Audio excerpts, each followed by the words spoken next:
कि हम कुछ ही सालों में चाइना जैसे दुनिया के सबसे बड़े मैन्युफैक्चरिंग जायंट को हरा देंगे और उसकी जगह ले लेंगे। पीएम गति शक्ति मास्टर प्लान। 21वीं सदी के भारत को गति शक्ति देगा।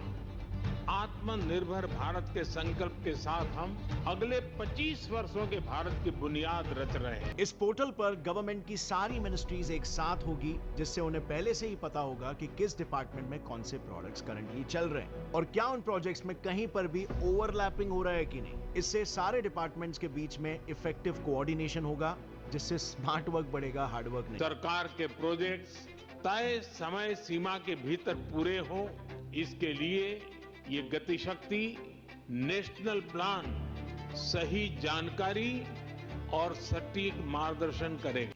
जैसे फॉर एग्जांपल, अगर कहीं पर भी रोड बनने का काम शुरू होने वाला है तो पहले ही टेलीकॉम मिनिस्ट्री और जल शक्ति मिनिस्ट्री आकर अपना काम कर लेगी, जिससे फिर एक बार रोड बनने के बाद फिर से उसे डिग करने और बनाने की जरूरत नहीं पड़ेगी। क्या इस एक प्लान से इंडिया चाइना को वाकई में हरा पाएगा या ये बस एक इलेक्शन प्रोपोगेंडा है? अब फ्रेंड्स, पीएम गति शक्ति प्रोजेक्ट पर सिर्फ ऑन पेपर ही बात नहीं हो रही है, बट ग्राउंड लेवल पर भी ये प्रोजेक्ट शुरू हो चुका है, जिसका परफेक्ट एग्जांपल है मुंबई का जेएनपीटी पोर्ट। ये है जेएनपीटी पोर्ट का ओल्ड मैप। कनेक्टिविटी के नाम पर इस पोर्ट के पास सिर्फ रोडवे कनेक्शन था। किसी भी सामान को रेलवे तक पहुंचाना एक बड़ा टास्क था, क्योंकि लोकल्स भी वही सेम रोड यूज करते थे और रेलवे स्टेशन 12 किलोमीटर दूर था। और पेरिशेबल गुड्स, जिनके लिए इंस्टेंट डिलीवरी नीडेड है, ऐसे गुड्स के लिए तो दूर दूर तक कोई एविएशन कनेक्टिविटी ही नहीं थी।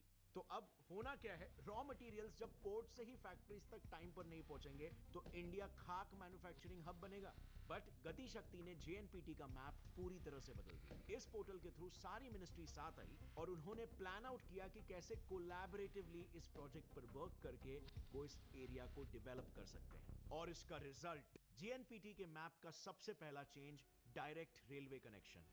यानी भारी कंटेनर्स को बाय रोड 12 किलोमीटर दूर रेलवे स्टेशन तक पहुंचाने की कोई टेंशन नहीं। और अब ये रेलवे रूट जेएनपीटी को जसाई रोड से होते हुए वेस्टर्न फ्रेट कॉरिडोर तक कनेक्टिविटी दे देगा। गति शक्ति के चलते अब जेएनपीटी के 5 किलोमीटर रेडियस वाले पूरे एरिया को एसईजेड डिक्लेयर कर दिया, जिससे जेएनपीटी में currently automobile, electrical, electronic, engineering, food processing और फार्मा जैसी इंडस्ट्रीज ऑलरेडी खड़ी हो चुकी है, तो टैक्स फ्री ट्रेड का पूरा फायदा उठा रही है। एंड यस, जेएनपीटी को एक मैन्युफैक्चरिंग हब बनाने में फुल कंट्रीब्यूट कर रही है। सो बिल्कुल ऐसे ही गति शक्ति प्रोजेक्ट इंडिया में और भी मैन्युफैक्चरिंग हब्स बनाने की प्लानिंग